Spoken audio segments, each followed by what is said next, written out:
Exercise 10.3ல third sum பார்க்க போகிறோம். Find the circumference of the following. அவங்களே சொல்லிட்டாங்க, சர்க்கம்ஃபரன்ஸ் தான் கண்டுபிடிக்கணும்னு சொல்லிட்டாங்க. அப்போது அவங்க என்ன கொடுத்துருக்காங்க, சர்க்கிள் வித் ரேடியஸ் 63 சென்டிமீட்டர். இப்போ கிவன் ரேடியஸ் வந்து எவ்வளவு 63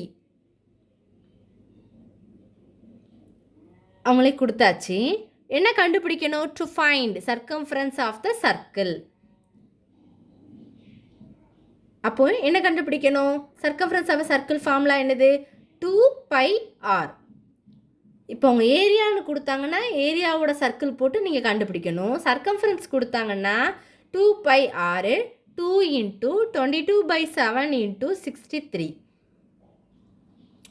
இப்போ வந்து கேன்சல் பண்ணிங்கன்னா என்ன வரும், 9. இப்போ 3ஐயும் மல்டிப்ளை பண்ணுங்கள். 2 × 22 × 177 9 7 63 போடுவோமா. அப்போ 9 3ஐயும் மல்டிப்ளை 2ஐயும் மல்டிப்ளை பண்ணால் 44 9 பண்ணிங்கன்னா உங்களுக்கு என்ன 396 சென்டிமீட்டர். அவ்வளோதான். இது நீங்கள் கண்டிப்பாக போட்டுக்கணும் சென்டிமீட்டர்னு. சர்க்கம்ஃபரன்ஸ் கொடுத்தனால ஈஸியாக போச்சு. உங்களுக்கு சர்க்கம்ஃபரன்ஸ் சர்க்கிள் ஃபார்முலா போட்டீங்க, ஆரோட வேல்யூ அப்ளை பண்ணீங்க, அப்படியே போட்டாச்சு. அடுத்து a circle with diameter 8.4 metre. Circle வந்து சர்க்கிள் ஃபார்முலா 2πr. 2 × பையோட வேல்யூ என்னது 22/7 × ஆரோட வேல்யூ என்னது நம்மளுக்கு டயாமீட்டர் தான் கொடுத்துருக்கான், நமக்கு தேவை ரேடியஸ்ஸு.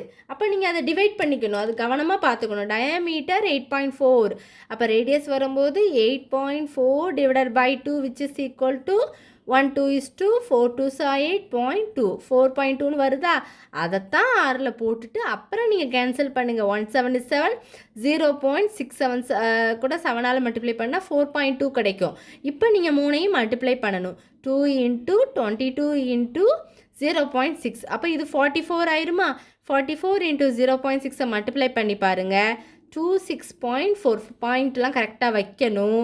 அதுக்கப்புறம் சர்க்கம்ஃபரன்ஸ் கொடுத்தாலும் ஃபார்முலாஸ் கரெக்டாக போட்டு கிவனை போட்டு நீங்கள் பண்ணுங்கள். ஈஸியாக ப்ராப்ளமை போட்டுடலாம். இவ்வளோதான் இந்த சம். எதுவும் டவுட்ஸ் இருந்தால் கண்டிப்பாக கேளுங்க ஸ்டூடெண்ட்ஸ். தேங்க்யூ.